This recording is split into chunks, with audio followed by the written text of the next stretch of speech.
maa ngi tudd Ibrahima Noureddine Diagne jamono yi maa jiite Gaynde 2000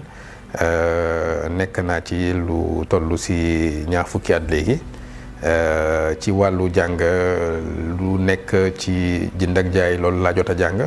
fii ci Sénégal ak bitim réew fas yéene waxtaan ak yéen nag li nga xam ne mooy entrepreneuriat ak li nga xam ne moom laa xalaat ne daal mën na fexe ba xale yi bu nu tàmbalee entrepreneuriat nu am ci ay résultats yu baax. dañu seetlu léegi tendance bi mondiale ay te Sénégal rëccu ci mooy ñëpp dañoo bëgg a dugg ci entrepreneuriat yor seen yëfu bopp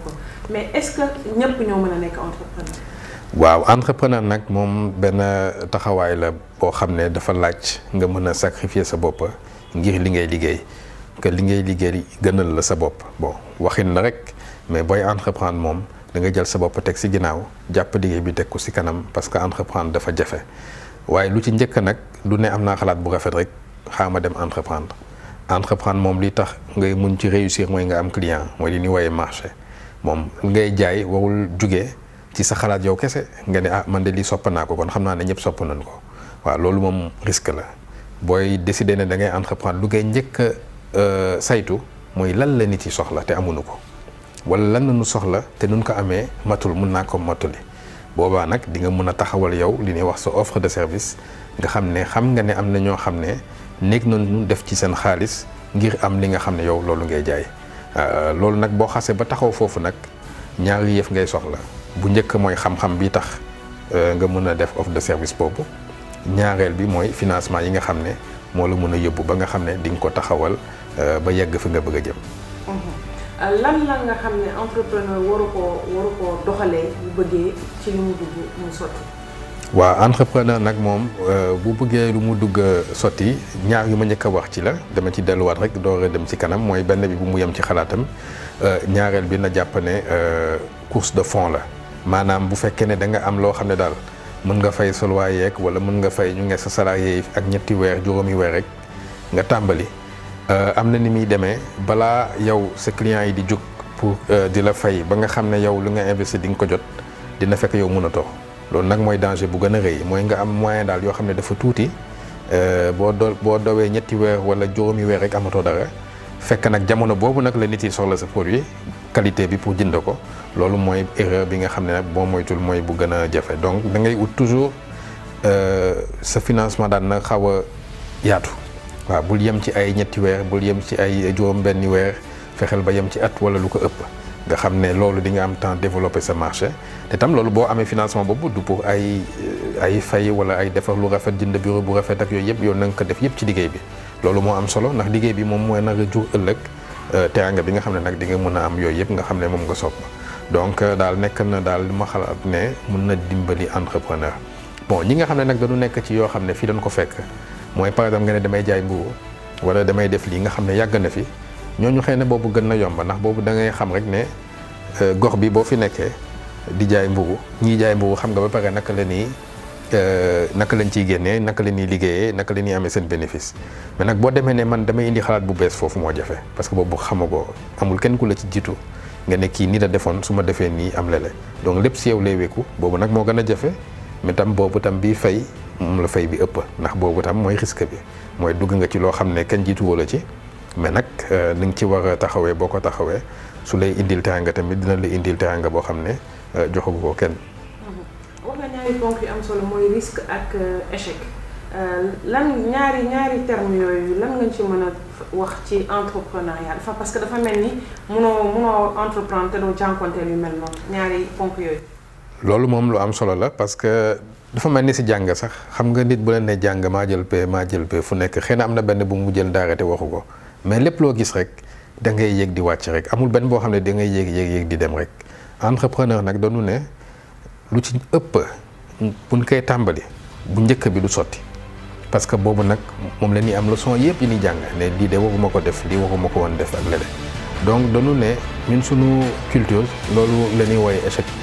mais du échec en fait loolu mooy lu ëpp solo ci entrepreneur mooy nga tàmbali rek affaire bi dëgg dëppoowul ak nu nga ko yaakaaree woon loolu nag mooy jàng nga parce que yow boo taxawaatee ba di entreprendre loolu kenn du la ko nettali ndax fekki nga ko yow donc mun naa jàpp ne entrepreneur bu amul échec si carte de visite am rek soit dafa noppi si dara wala boo moytul échec baa ngi ci kanam te boobu moo yées nag échec moom ci njëlbeen la gënee. sànq aussi wax nga ko ci muy financement parce que damay waxtaan ak entrepreneur yu bari ñuy jàmbat ne ñoom des fois dañuy am problème moyen wala dañuy am problème pour accéder ci mécanisme de financement yi. waaw loolu benn bu koy waral mooy ñii di financer dañuy bëgg a ñiy ñëw ci ñoom am benn niveau de maturité naka la ñu bindee seen étude def nañu étude de marché ndax wóor na ne ñi boo dugalee seen xaalis danañu fay te nag diggante bu am entre ñooñu di financer ak ñi nga xam ne dañu yor projet yi amu fa kenn ki nga xam ne dafay tàggat jeune entrepreneur yi ba nga xam ne niveau boobu dinañ fa mën a toll balaa ñu yegg ci buntu institution de financement yi donc loolu nekk na li nga xam ne manqué na yaakaar naa ne organisme yu fi nekk yëpp am nañ ci seen wàll parce que boo xoolee ñëpp ñi nga xam ne lu leen tax a jóg mooy xale yi noonu réussir ci entreprendre ñooñ dañu war a lëkkaloo jàpp ne ñoom leen di jàppale waaye bu fekkee ne ku ci nekk da ngay doxalee sa wàll nu ngay appuyer jeunesse bi mën na am ne ñoom dañuy fàtte foo xam ne kenn nekku fa te foofu kenn nekkul nag te xale yi soxla ko mooy naka ngay fexe ba xale bu am xalaat ne man de dama bëgg a entreprendre mu am maturité def étude de marché ba nga xam ne bu taxawee ci buntu kii financé dossier am day dëgër day jàll. te loolu nag defe naa manqué na fi en tout cas gisuma ko bu dee am na tamit wax nañ ko gën a fësal. ci loolu wax laay rebondir léegi naka la nguuru Sénégal wala boog ñëpp dajaloo mën a def ba def benn écosystème wala benn femme boo xam ne entrepreneur yi dinañ gis seen bopp ci seen ligne domaine bu nekk ba affaire bi mën a nekk lu am doole ci suñu réew. waaw man am na li nga xam ne gis naa ne nekku fii mooy lu jëm ci encadrement étude de marché parce que comme ni ma ko waxee ci njëlbeen entrepreneuriat lu ko tax a jóg mooy nga am marché boo amul marché jawul ngay entreprendre ndax booy jaay lu kenn jëndul doo ci génn mais étude de marché nag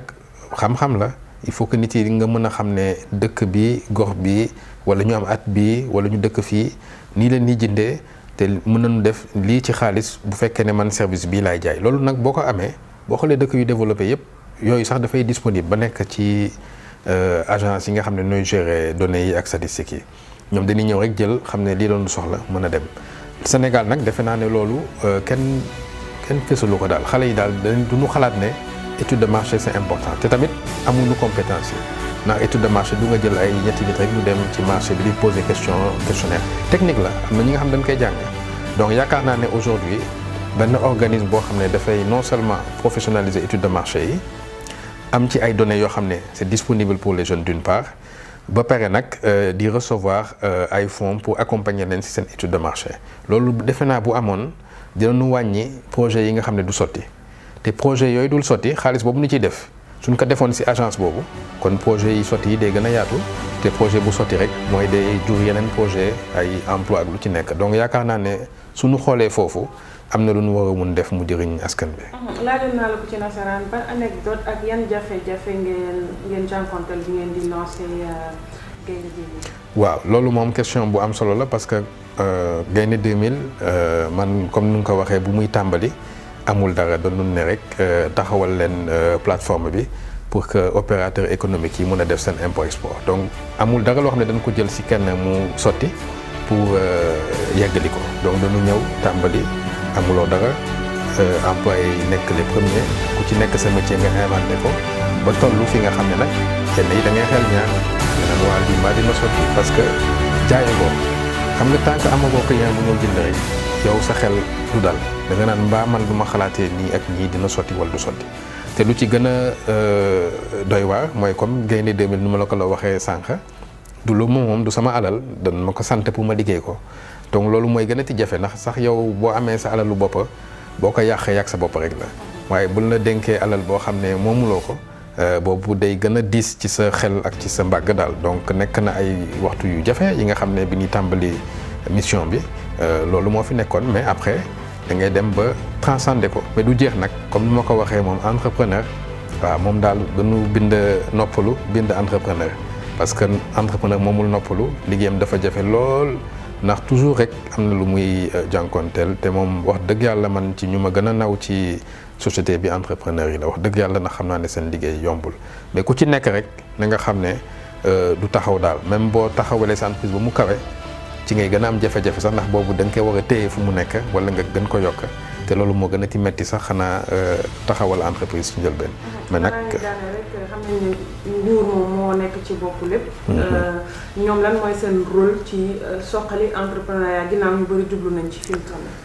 waaw yaakaar naa ne déjà ci wàllu jàngale gox yi ñuy jàngale mooy université daara yu kawe yi wala daara lycée yi ba tey wax nañ dugal logique entrepreneuriat day yéex a dugal parce que dañuy xaar ba nit ñi pare jàng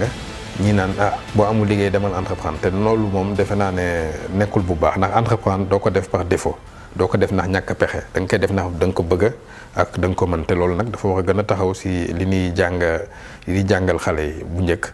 lu ci topp nag mooy cohérence bu nu war a def si dispositif d'appui yépp pour entrepreneuriat lu mun ko def ñetteel bi mooy xanaa organiser partie étude de marché bi nga xam ne dafa manqué ci man te mooy tax jeunes yi bu nu amee seen projet dañuy déposer ba pare ne kenn financé wuñu parce que ñoom seen dossier yi du am loo xam ne day wane ne étude bi bu nu def baax na te mën nañ ci génn donc yaakaar naa ne daal nguur bi dese na ko yombul nag mais du nguur gi rek nguur gi la ak société bi ak institution yeeg ak partenaire bailleur yeeg waaw du nekkul daal loo xam ne da nga koy wékk ci wàllu ci mbaggu nguur gi ne moom kese la waaye nag moom moo te bante bi moom moo mën a yëngal